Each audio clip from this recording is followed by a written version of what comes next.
जय श्री राम दोस्तों, आप देख रहे हैं YouTube चैनल ज्ञान स्टार प्लस। तो दोस्तों, हम विशेष फरमाइश के बाद आज आपको ये बताएंगे कि दमयंती कौन थी और उसका विवाह किस प्रकार से हुआ। दोस्तों, बड़ी विडंबना की बात है। यह कथा हमने महाभारत में से ही पढ़ी है। महाभारत में जब पांडव 12 वर्ष का वनवास भोग रहे थे जुआ में हारकर, तो उस समय एक ऋषि ने युधिष्ठिर के लिए यह कथा सुनाई थी। तो उन्होंने कहा कि जुए जैसा खेल और कोई नहीं है। एक रात में धनवान बनाने वाला है, तो एक रात में ये गरीब को, अमीर को, सभी को बदल सकता है। ऐसे ही थे राजा नल। ऐसा है, निषद देश में, अर्थात जिसको ढोला वाले नरवरगढ़ कहते हैं, नरवरगढ़ में वीरसेन अर्थात महाराज प्रथम राज किया करते थे। और उनकी मृत्यु के पश्चात उनका पुत्र नल गद्दी पर बैठ जाता है। नल एक दिन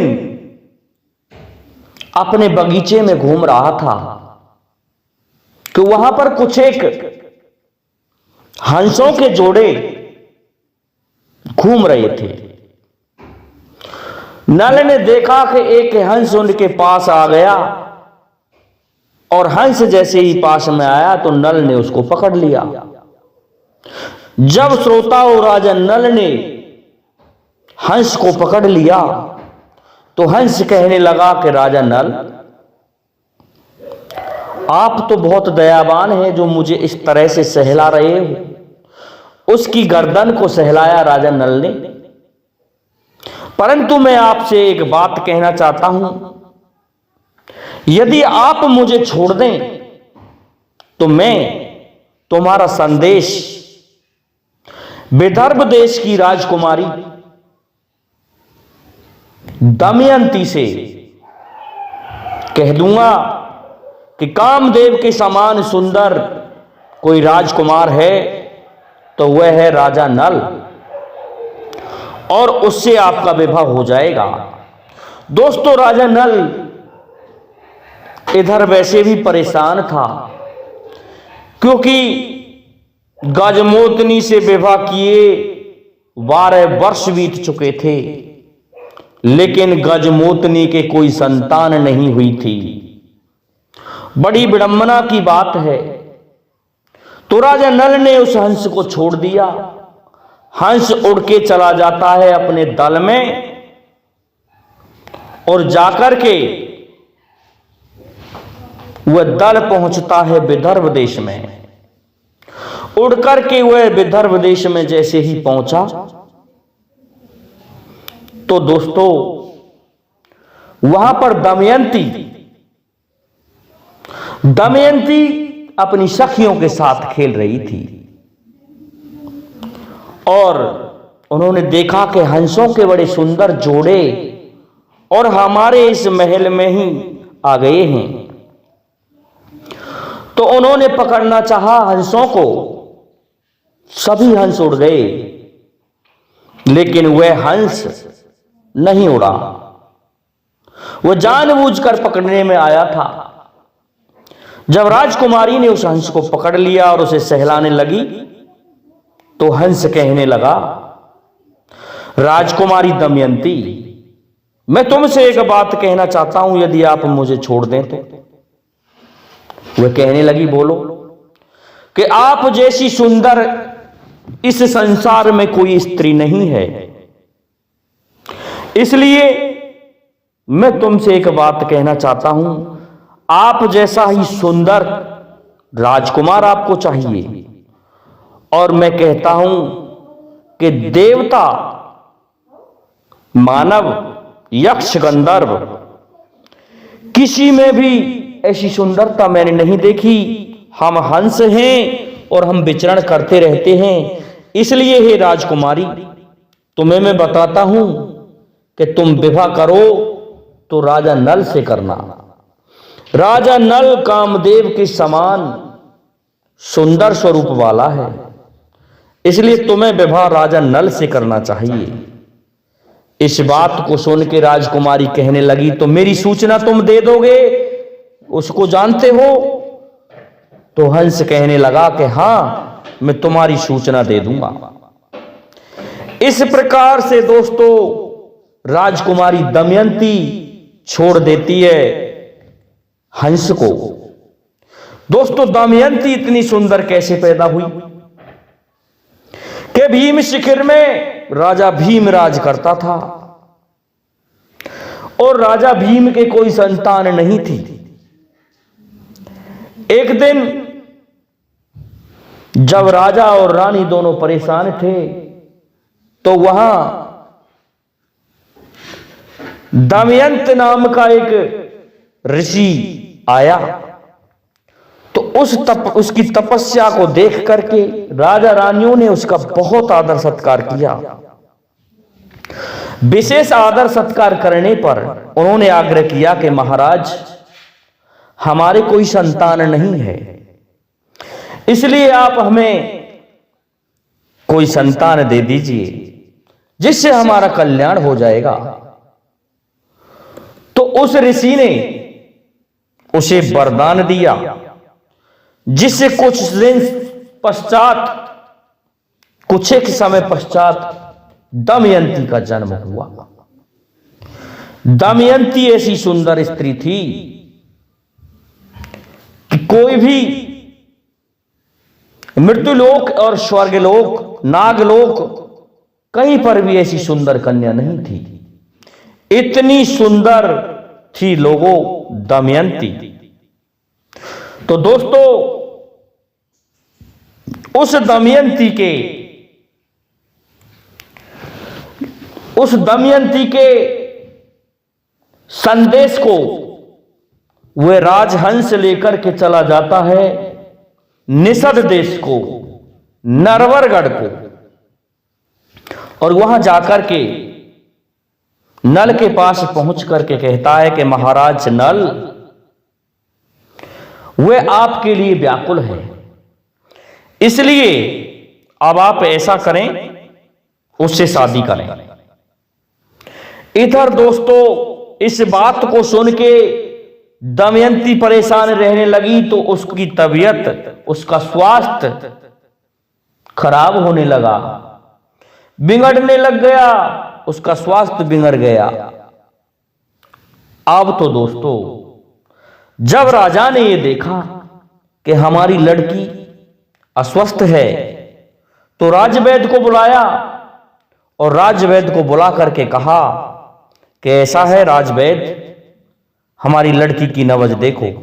लेकिन दोस्तों वह दवाई जड़ी बूटियों वाली कोई बीमारी नहीं थी। तो महाराज भीम समझ गए कि इस लड़की का मैं विवाह कर देता हूं। तो उन्होंने विवाह करने के लिए स्वयंवर की एक निश्चित तारीख रख दी। उस स्वयंवर में बहुत से राजा लोग विदर्भ देश में पधारे थे। वहां चहल पहल हो गई राजभवन में राजकुमारों की। इधर नारद जी देख जाते हैं सारा हाल और स्वर्ग में जाकर के देवराज इंद्र के पास प्रणाम करते हैं। तो देवराज इंद्र पूछते हैं, महर्षि बताइए इन दिनों मृत्युलोक में क्या चल रहा है। तो इस पर नारद कहने लगे कि महाराज इंद्र, ऐसा है, इन दिनों विदर्भ देश की राजकुमारी का स्वयंवर चल रहा है और उस जैसी सुंदर कन्या तीनों लोकों में नहीं है अब, इसलिए चाहो तो आप उससे विवाह कर सकते हो। इस बात को सुन के देवराज इंद्र कहने लगे कि हम 4 देवता जाएंगे, किसी ना किसी से तो वह विवाह कर ही लेगी। तो श्रोताओं, चारों देवता इंद्र, अग्नि, वरुण और यम बहुत सुंदर देवता थे अपने आप में। ये चारों ही जाते हैं। इधर क्या होता है, महाराज नल जब जा रहे होते हैं तो बड़ी घटना घटित होती है नरवरगढ़ में। दोस्तों, मैं एक बात याद दिला दूं तुम्हें, गजमोतनी की 3 शर्तें थी, असलियत में 2 थी। कैसा है, मैं मेरे पिता को मरवा दूंगी पर मेरी तुमसे शर्त है, उनको तुम्हें निभाना पड़ेगा। तो नल बोला था उस समय गजमोतनी से उसके महल पर, कैसा है, मुझे छोड़कर दूसरी स्त्री तो नहीं लाओगे, और लाओगे तो मोहर बांध कर नहीं जाओगे। यह कहा था गजमोतनी ने। लेकिन दोस्तों, राजा नल ने क्या किया, किले के पीछे होकर के बारात निकाल दी और धौंसा बजा करके मोहर बांध के जब जाने लगे तो दमयंती ने देखा कि यह धौंसा किसका बज रहा है। देखा महल से कि राजा नल दूल्हा बनकर मोहर बांधकर कहीं विवाह करने जा रहा है। तो दोस्तों, कूद पड़ती है ऊपर से और दम गजमोतनी मर जाती है। कहती है कि तूने मेरे साथ विश्वासघात किया, इसलिए ले संभाल। ऐसा कह करके गजमोतनी मर जाती है दोस्तों महल से। अब जब गजमोतनी मर गई तो राजा नल और भी चिंतित हो गए कि इधर तो गजमोतनी मर गई, उधर दमयंती को इंद्र लेके चला जाएगा, मैं करूं तो क्या करूं। इस प्रकार से राजा नल बड़ा चिंतित होता है। राजा नल जब ये चिंता के मारे उसका मुंह सूख रहा था तो अपने मित्र वीर मनसुख को याद करता है। मनसुख आ जाता है, कहता है नल तूने ये बहुत बुरा किया, लेकिन कोई बात नहीं, ऐसा है हम विवाह करने अवश्य चलेंगे। तो उसी समय पर गजमोतनी का अंत्येष्टि किया जाता है और महाराज नल चल देते हैं नरवरगढ़ से विदर्भ के लिए। लेकिन जाएं तो कैसे जाएं, समस्या सबसे बड़ी यही थी, क्योंकि उनका जो वीरवर्ण घोड़ा था वह दहेज में मिला था दोस्तों उस दाने के वहां से, गजमोतनी के पिता से। इसलिए वीरवर्ण घोड़ा भी मना करने लग गया कि नहीं नल, मैं तुझे नहीं पहुंचा सकता। लेकिन नल के पास में सबसे बड़ी एक युक्ति थी। जिस घोड़े को पूछता वही घोड़ा बीच में से झुक जाया करता था। अब उन्होंने देखा कि कोई भी घोड़ा मुझे नहीं ले जा सकता। कहते हैं कि एक नेवला ने 2 बच्चों को जन्म दिया था। वो बच्चे वहां पर डोल रहे थे कि नल ने एक बच्चे के पीठ पर हाथ फैलाया कि वो बच्चा बीच में से लफा नहीं। तो नल के पास में सबसे बड़ी युक्ति थी बीज मंत्र। तो उसने बीज मंत्र फूंक दिया एक नेवला के कान में और उसका घोड़ा बना लिया, और उस घोड़े पर बैठ करके राजा नल चल देता है दमयंती से विवाह करने के लिए। जा रहा है राजा नल, उधर से देव आ रहे हैं। देवता कहने लगे महाराज ये कौन जा रहा है, कि ये निश्चित ही कोई ना कोई मनुष्य है जो इतना सुंदर है कामदेव के समान, हम इससे कहते हैं। तो उनसे जाकर के कहने लगे देवता कि आप कौन हो। इस पर वो कहने लगे कि मैं एक मनुष्य हूं। आप कौन हो? कि हम देवता हैं और तुम हमारे दूत बनकर जाओ दमयंती के पास में, और वहां जाकर के कहना कि तुम इन 4 देवों में से किसी एक को पति बना लेना।